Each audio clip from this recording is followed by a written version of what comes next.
Maintenant, le mode d'action des anti-inflammatoires. On a une chaîne de biosynthèse des prostaglandines. Je vous rappelle que les prostaglandines sont à l'origine de la vasodilatation et de la perméabilité des vaisseaux sanguins. Donc, si on veut diminuer l'inflammation, il faut empêcher le vaisseau sanguin de se dilater. Et donc, il faut empêcher la production des prostaglandines. Or, les prostaglandines proviennent d'une chaîne de biosynthèse. On a donc deux modes d'action possibles pour limiter la libération des prostaglandines. Soit on va jouer sur la première enzyme en utilisant les anti-inflammatoires stéroïdiens type cortisone, soit on va travailler sur la deuxième enzyme, la cyclooxygénase, en utilisant des anti-inflammatoires non stéroïdiens type aspirine, ibuprofène, paracétamol. Donc la mode d'action de l'ibuprofène sur l'enzyme COX-2. Donc c'est un anti-inflammatoire non stéroïdien. Des chercheurs travaillant sur la réaction inflammatoire se sont intéressés à l'enzyme cyclooxygénase, la COX. Ils ont fait incuber un nombre défini de monocytes et de granulocytes en présence d'une concentration de 10 microgrammes par millilitre de LPS, c'est une molécule de la paroi de nombreuses bactéries, pendant différents temps, 0 heure, 1 heure, 2,5 heures, 4,5 heures. Incuber, pour ceux qui ne savent pas, ça veut dire mettre en contact et laisser réagir à une température correspondant à celle de l'organisme, donc 37 degrés. Ensuite, on traite la culture de manière à récupérer le cytoplasme des cellules et on effectue une électrophorèse, donc c'est-à-dire une séparation des protéines, destinée à séparer les molécules de COX des autres protéines cytoplasmiques. Nous, on s'intéresse à COX pour savoir qui en a fabriqué. La coloration des protéines COX donne les résultats suivants. Donc vous avez dans le tableau les images vous indiquant donc la quantité de COX isolée en fonction du temps. On vous dit que sa quantité est proportionnelle à la dimension, à l'intensité des taches colorées.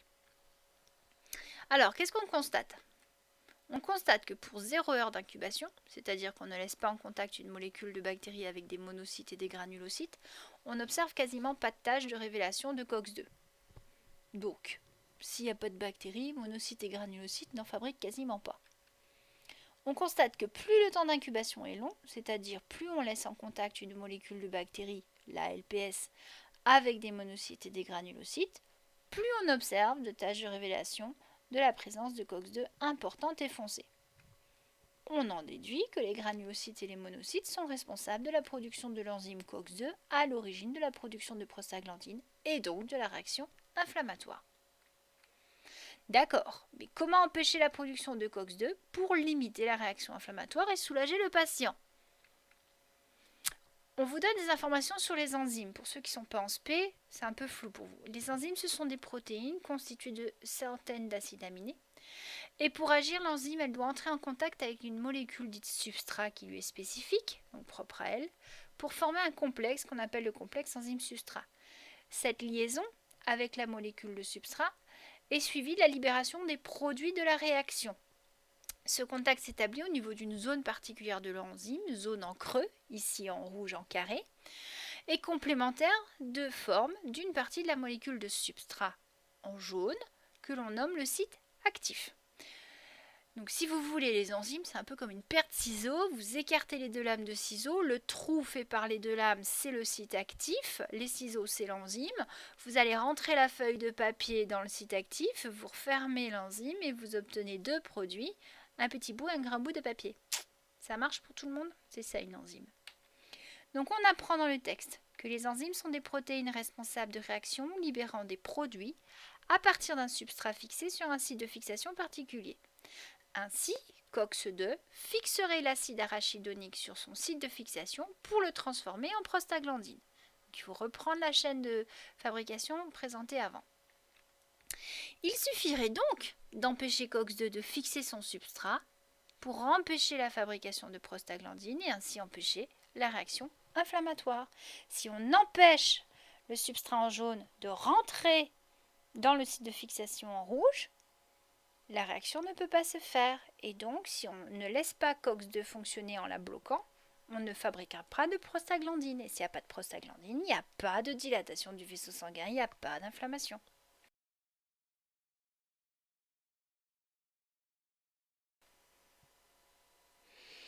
Donc, on va voir comment l'ibuprofène fonctionne sur l'activité de la COX-2. On mesure l'activité de l'enzyme COX en présence de concentration croissante d'ibuprofène.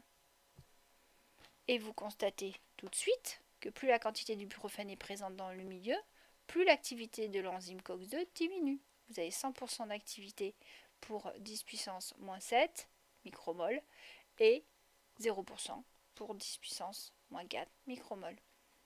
Cela signifie que l'enzyme n'est plus capable de transformer l'acide arachidonique en prostaglandine en présence d'ibuprofène. Alors on vous donne des données d'études biologiques moléculaires. Les études de biologie moléculaire ont montré que la molécule d'ibuprofène se fixe sur les acides aminés 120 de la COX et de ce fait interagit avec les acides aminés 385 et 530 de l'enzyme. Donc on constate que la molécule d'ibuprofène effectue des liaisons avec les acides aminés du site de fixation de l'enzyme.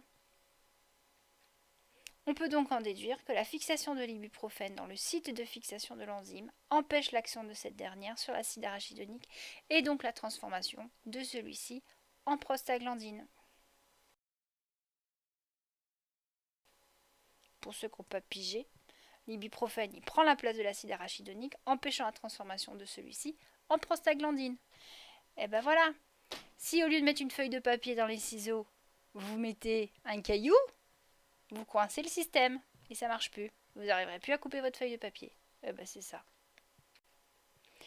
On a un autre anti-inflammatoire, l'aspirine, qui elle agit sur COX-1. Depuis l'Antiquité, on utilise l'écorce de saule, qui renferme le fameux acide salicylique, c'est-à-dire l'aspirine, par décoction, fait tremper dans l'eau chaude. Depuis 1899, il est commercialisé sous le nom d'aspirine. Alors ici, vous avez des reconstitutions faites sous Rastop. Vous avez l'enzyme COX-1, affiché en sphère de couleur blanche. L'acide salicylique est complexé à l'enzyme et apparaît en rouge. Si on met l'enzyme COX en spaghetti, on voit l'acide salicylique apparaître en rouge. Et les autres acides aminés en couleur sont les acides aminés de liaison. Donc la sérine en bleu, elle fixe l'aspirine, c'est la partie en bordeaux, ce qui a pour effet d'encombrer le canal du site actif. La partie acide salicylique restante, en rouge, à l'issue de cette réaction, est visible à l'intérieur du canal. Donc là, on a fait un découpage, on est rentré dans la molécule. Là, on a enlevé le chapeau de la molécule, donc on fait une coupe du complexe affiché en sphère. La partie supérieure a été ôtée de façon à laisser voir le canal. Et on voit que le canal est occupé par l'acide salicylique, ce qui fait que on ne pourra pas faire rentrer l'acide arachidonique dans ce canal, dans ce site actif, et du coup, COX-1 est inutilisable. Pour COX-3, on a un mode d'action du paracétamol, on ne sait pas trop comment ça fonctionne. Tout ce qu'on sait, c'est que le paracétamol n'a pas d'action anti-inflammatoire, mais une action antidouleur. Il joue sur COX-3, responsable de la production de prostaglandine, mais présente uniquement dans le système nerveux. Donc quand vous avez mal, on vous donne du paracétamol. Parfois, vous avez une infection et le médecin va vous donner à la fois du paracétamol et de l'ibuprofène en alternance, jamais les deux en même temps. Pourquoi? Parce que le paracétamol va jouer sur la douleur et l'ibuprofène va jouer sur l'inflammation. Donc vous pourriez dire oui, mais si on prend que l'ibuprofène, on aura moins mal aussi. Oui, si vous prenez que l'ibuprofène, vous diminuez l'inflammation et forcément vous aurez moins mal.